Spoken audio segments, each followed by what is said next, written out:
Ольга Некрасова в этом доме живет 12-й год, и по ее словам, каждую зиму проблемы одни и те же. Вот уже много лет в квартирах нет самого важного – стабильного тепла зимой. Устав жаловаться, жители смирились, привыкли тепло одеваться в благоустроенной в кавычках квартире и спать в одежде. Еще одна беда – из-за повышенной влажности и холода дети часто болеют. Вообще невыносимо.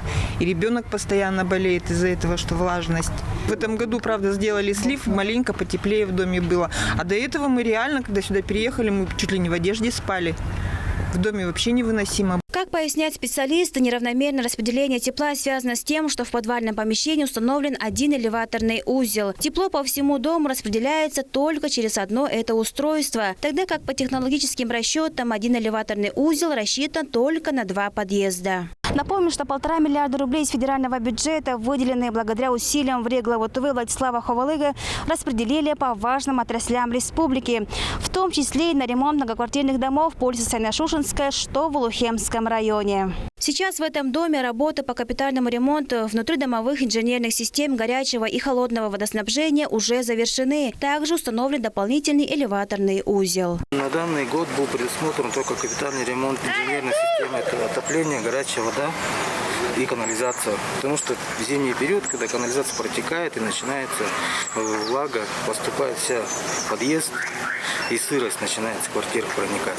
Сейчас поменена вся система отопления и приведены стояки общего пользования дополнительные, которых не было, не хватает.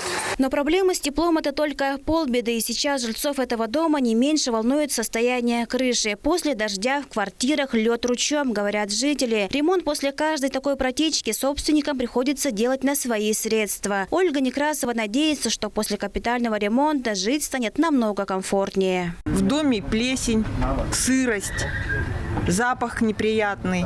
Каждый год с этим боремся, летом боремся.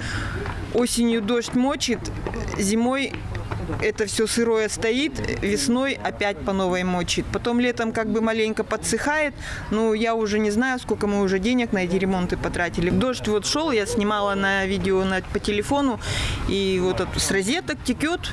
Я собираю, в комнате собрала больше пол-ведра воды из этой розетки, что натекло. На кухне собрала пол-ведра воды. Именно что из розеток текет, это очень страшно. Может замкнуть, может кого-нибудь и током стукнуть. Вот сейчас я лично ожидаю после смены труб улучшения, как бы, чтобы дома тепло было, чтобы не было вот этой влажности в доме. Помимо ремонта инженерной сети в многоквартирном доме 80-го года постройки проводят косметические работы. Продолжается побелка и покраска. Сейчас в многоквартирном доме по улице Сайно-Шушенская, 6 продолжается косметический ремонт подъезда.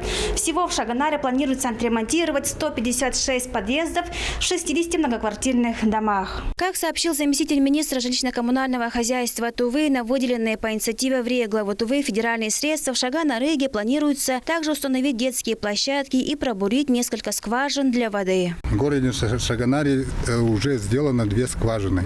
И они сделаны по улице Малчин, 1 скважина, и по улице Кызыл-Инык-Кудажи тоже 1 скважина. В прошлом году проведены капитальные ремонты на проблемных домах, и в этом году капитальный ремонт продолжается, и думаю, что проблема по теплу данных домов снимется. Проблемных и холодных домов в Шагана-Рыге еще достаточно. Как сообщили в съемочной группе Тува-24, капитальный ремонт предусмотрен и в других многоквартирных домах. Помимо 6-го дома, в этом году также проведены ремонтные работы по улице Саяно-Шушенская, дом 5. То есть там заменены системы отопления, горячее водоснабжение, холодное водоснабжение, канализация ниже нулевого уровня.